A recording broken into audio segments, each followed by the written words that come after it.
and welcome back to another Giant Slayer TFT Synergies tier list video. Today our analyst will be ranking each synergy from S to D tier. This tier list is special as patch 10.9 is actually quite balanced in regards to trait diversity. Almost every single trait is viable in the right circumstance, and because of that, there's not a huge difference in power level between each tier. With that in mind, let's get into it. But before we begin, please don't forget to click the links in our description. Give your support to everyone who helped make this video happen. We host many TFT tournaments with plenty of exciting content to come, so be sure to also follow our Giant Slayer TFT social media pages. Alright, let's jump back into the video, and to start it off, we have the S tier. This tier consists of Mech-Pilot, Infiltrator, Sorcerer, and Blaster. These are synergies that you'll often see in late game compositions that can consistently get at least top 3. The top synergy in S tier is Mech-Pilot. This trait does go hand in hand with Infiltrator, as the Mech-Infiltrator composition is still doing well in 10.9. It can be less consistent when contested, but uncontested, these two traits can dominate the late game. The Super Mech has been nerfed several times in recent patches, but the fact remains it has a lot of health and does a good amount of AoE damage. Look to play Mech-Pilot by 3-starring Annie and Rumble and pick up defensive items like Bramble Vest, Quicksilver, and Warmogs. In general, you don't need to build damage items for the Super Mech, so focus primarily on defensive items. Bramble Vest is by far the most important item for the Super Mech, so try to grab a Chain Vest off the first or second carousel to secure it early on in the game. Next up is the other side of the Mech-Infiltrator composition,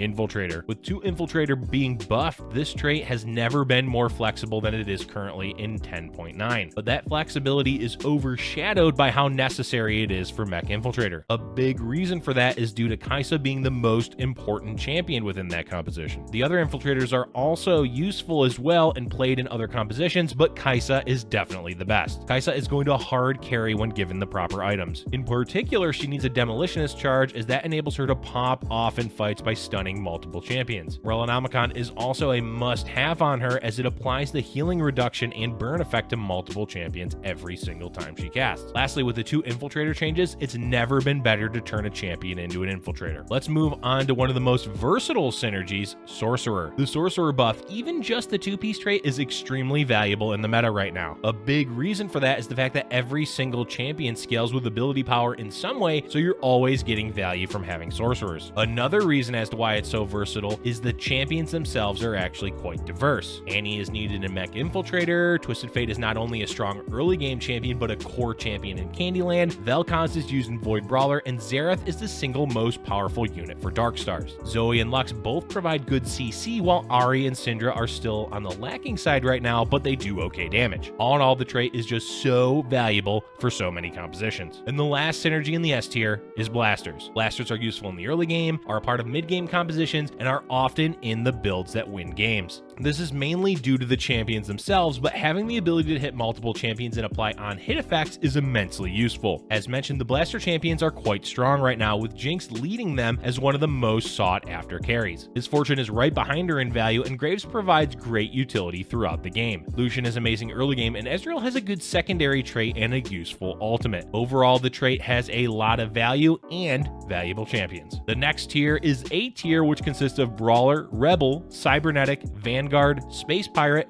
Darkstar, and Void. These are consistent traits in the meta that can be essential to getting a top 4 depending on the build you're playing. First up is Brawler. Brawlers are one of the stronger frontline options right now due to the versatility of the champions and how useful extra health can be for tanking damage. You're likely to play this trait paired with Jinx and Blasters, but it's viable in a Void build as well. It has great value at every single stage of the game, as having a good frontline is always important. Blitzcrank, Vi, and Cho'Gath are all valuable for their CC, and Malphite is just a sturdy rock throughout the game. Rebel is next on the tier list, as the strength of Jinx has really brought the value up for this trait. Due to her being such a strong carry and the Rebel trait enabling her even more, it's common to see Rebels played in the late game. They also still have value early on in the game, as Malphite is a strong frontliner and Ziggs is a good item carry. Overall, this trait is primarily used for Jinx, but that's okay given how strong she is right now. Next, we have Cybernetics. This synergy continues to be consistent in 10.9, and while it can falter at times, times, it's still great to play if you're looking for consistency. Early game, it still dominates with Lucian as the carry, and the late game Aurelia can wreck enemy teams when given items like Infinity Edge and Last Whisper. As mentioned with Brawlers, having extra health is really valued right now as you want your units to stay alive as long as possible, and Cybernetics, specifically 6 Cybernetics, enables that quite well. Another synergy that provides a good front line is Vanguard. Vanguard has really risen in value after 2 Vanguard was buffed to 125 armor from 60. This makes early game Vanguard fantastic to pick up and makes mid game for Vanguard easier to transition into. Late game, it also makes splashing in 2 Vanguard more effective with the armor change. With the increase to armor, there's many compositions that can now utilize Vanguard as a frontline option, which increases the diversity of champions you can play. Up next on the list is Space Pirates. Space Pirates hasn't quite made itself consistent late game as a 4-piece trait, but the champions themselves, along with the 2-piece trait, has become quite valuable. In particular, Darius and Graves are amazing early and mid game, as one of them provides good damage and the other great utility. That combo is easy to find, and with them, you can farm extra gold early on in the game. Late game, there's not as much consistency with the trait, but if you're running Space Jam, aka Darius 3 carry, you have a good chance of getting a top 4 finish. Speaking of a lack of consistency, up next we have Dark Stars. The synergy very well may end up falling to B tier in the future if changes don't occur for it, because it's been nerfed so many times it's lacking a lot of the consistency it once had. In the current meta, it's still doing well, but only when the Dark Star player is able to find a Xerath 2 in the late game. Without that, it's much harder for this build to top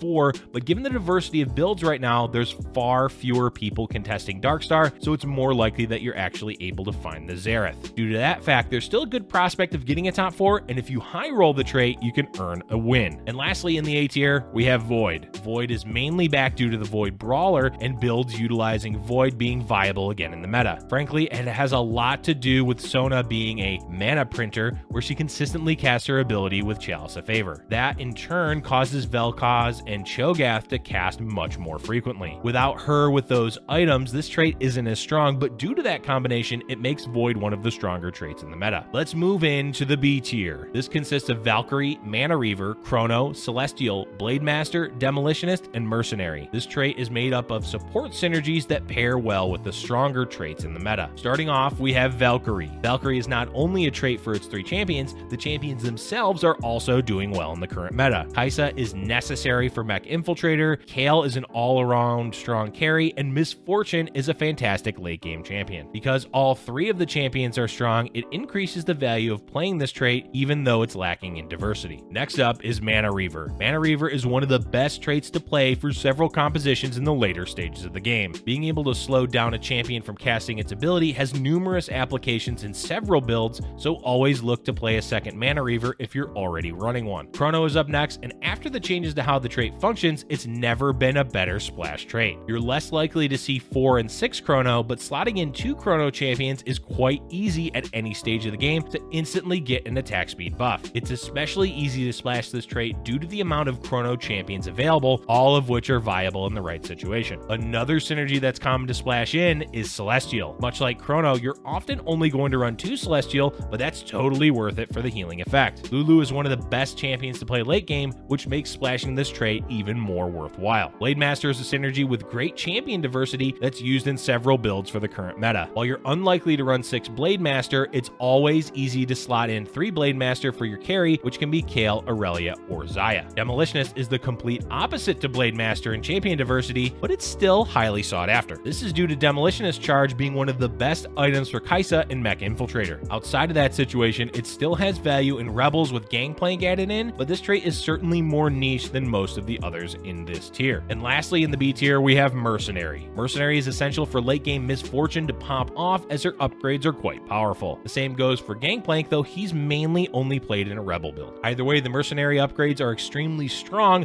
but they're hard to find and are quite expensive, which is why this trait is on the lower end of the tier list. Time to move on now into the C tier, which consists of Sniper, Mystic, Star Guardian, and Protector. This tier is for synergies that are mostly situational. Sniper is our first trait trait in the C tier. It's great for Jhin and Darkstar and has some value for Caitlyn if you 3-star her, but overall you're unlikely to need this trait out of those specific scenarios. It has a strong effect, but it just matters for too few champions in the current meta. Next up is Mystic. Mystic is an essential late game trait if there's a need for magic resistance. In the current meta, you won't always get a lot of value out of Mystic given the popularity of attack damage items and builds. Certainly play Mystic if you need it and you can fit it into your build, but always scout your lobby to check if you actually require the magic resist buff. Star Guardian has fallen quite a bit in the tier list as the main build that uses it, Star Guardian Sorcerer, has fallen out of favor in the meta. With Syndra not being as reliable of a carry, especially without perfect items, there's just better builds to run that utilize Sorcerer. That said, there's still a place for at least 3 Star Guardian, but don't go out of your way to run the trait. Lastly, for C tier, we have Protector. Protectors are in an odd spot because the champions themselves can be quite useful. In particular, Jarvan is one of the strongest early game champions on his own and has a place in Xayah carry builds. But Protector itself is outshined by other frontline options like Brawler and the recently buffed 2 Vanguard, so there's just less of a reason to run the trait. Alright, before we're done with the video, we've got one last tier to go over, and that's D tier, which consists of, you guessed it, Starship. Aurelion Sol is a bit better right now in the meta with Rebels being a viable composition again, but he's just not a valuable unit right now outside of that specific situation. Even with Rebels, he's overshadowed by Jinx, Gangplank, and Misfortune. He's not a terrible unit, he's just really lackluster, especially for a 5-cost champion. Alright folks, that is it for today's tier list video. As we said in the introduction, the meta right now is quite diverse, so each trait is quite strong in the right situation. Let us know in the comment section below which synergies you think should be higher or lower on the list. Thank you for watching, and if you're enjoying our content, be sure to hit the like button and subscribe for future Giant Slayer TFT videos.